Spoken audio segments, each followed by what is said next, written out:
So we've been seeing in the news this great argument and conflict between the President of the United States, Donald Trump, and Justin, whom I call the long haired Mac Daddy of the world, Justin Trudeau.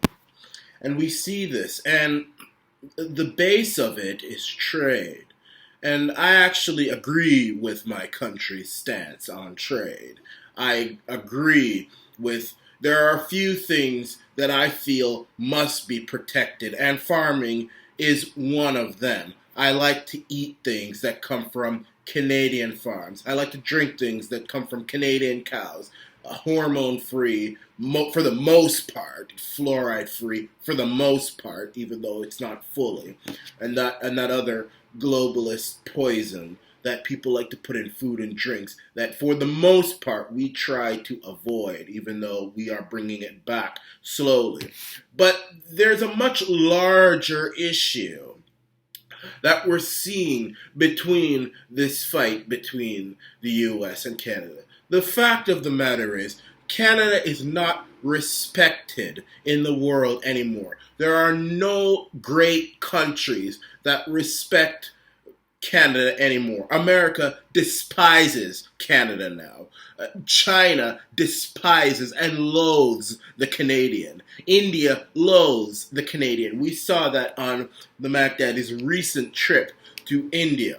There are only three places where the Canadian is somewhat respected: Germany, England, and the third world. And Germany, because they're going through the same crisis that Canada is. England, because Canada used to be a part of the Commonwealth. And the only reason why the third world nations somewhat respect Canada, even though I would debate that, is so that Canada can give them more money. Other than that, Canada is no longer respected for the reasons that I'm about to give you. And Donald Trump actually said something very important. He said that Canada is a national security threat. And I've said this for a very long time, that Canada is a national security threat to the United States. And I feel that the United States should wall off Canada and forbid the Canadian and say no to the Canadian to come into the country, to plant his seed, to have any dealings. Because the fact of the matter is, for the past few years now, we have seen a country go down the toilet, not just economically, but also culturally. We now allow illegal aliens to come to our country, and we not only pretend like they haven't broken the law, unlike America is doing, but we will actually provide them with free housing. We have come to a point where we will allow just about anybody who comes from just about anywhere to call themselves a refugee and to come and plant their seed into this country. And we give them free dental care, free college tuition, free property, free all sorts of stuff that the Canadian does not even get himself. We allow this. We have elected a man, or I shouldn't even say a man, who has said that Canada does not even have a culture.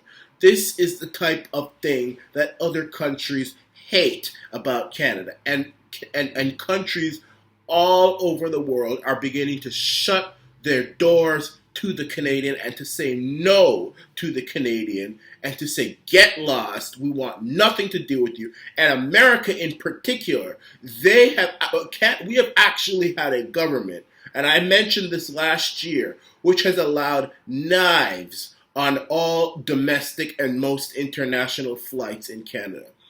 I was actually watching YouTube yesterday, and I was watching the coverage of September the 11th, 2001, where you can get that on YouTube. You can watch how the news reported on it and all sorts of stuff.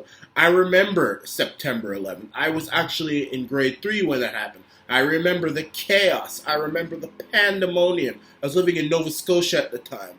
It was terrible, and I had relatives in New York. It was hell It was something that North America had never seen before. And it all happened because a few raggedy ass people came onto an airplane with box cutters and stabbed the pilots up and flew those planes into the World Trade Center and tore up the World Trade Center and the Pentagon and almost destroyed the Capitol building.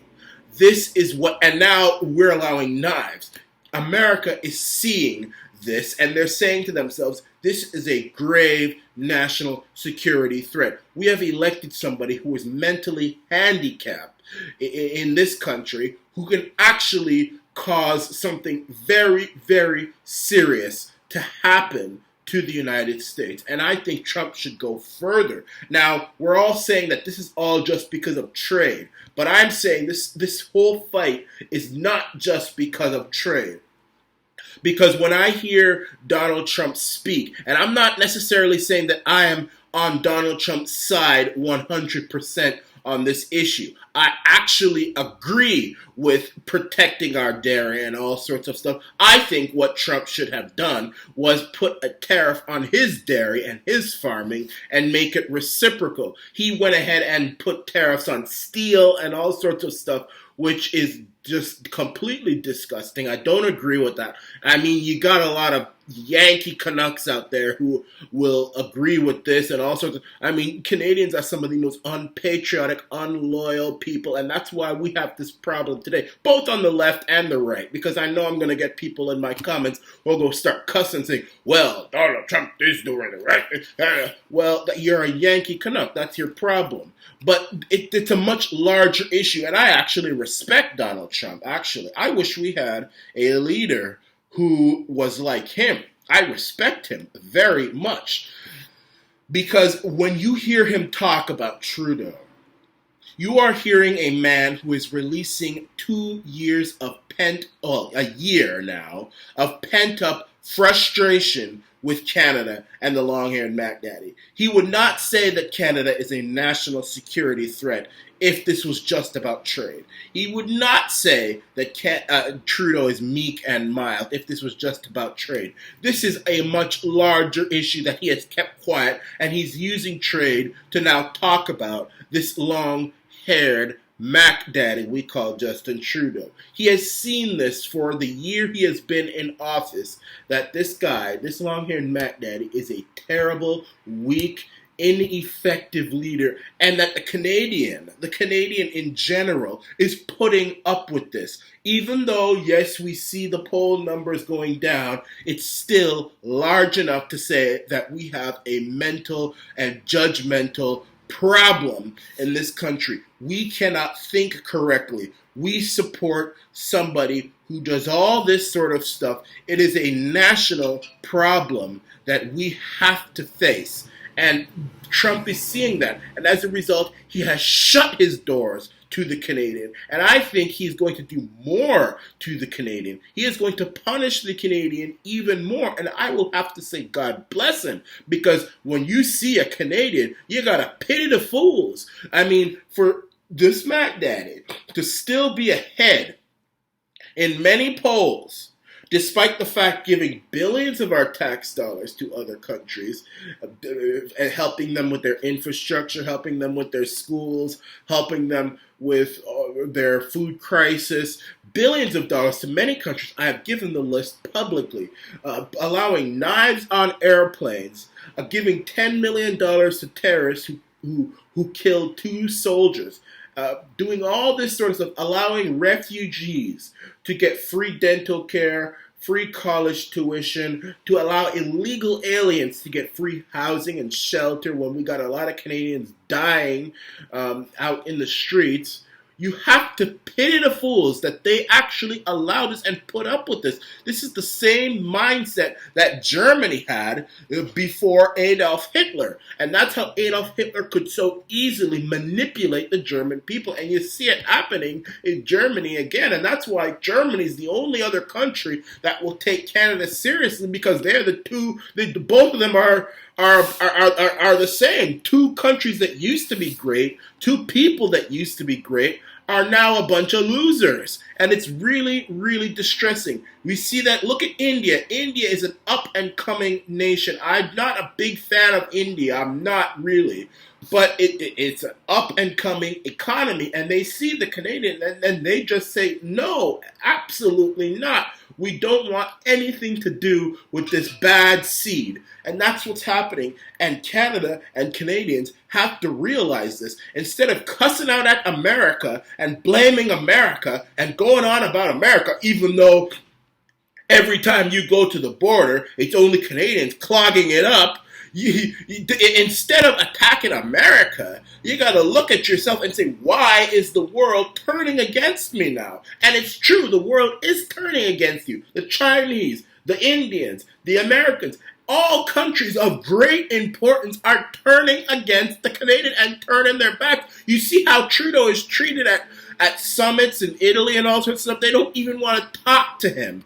It's the same thing, and we have to look within ourselves, and we have to correct this thing that we have. Instead of electing people based on promises to illegalize weed, instead of accepting politicians who will give billions of our tax dollars to other countries and make excuses for it, and give billions of government services to illegal aliens and making excuses for it, we need to look at ourselves and correct that and become a country once again. Because right now, this Canada is not a country.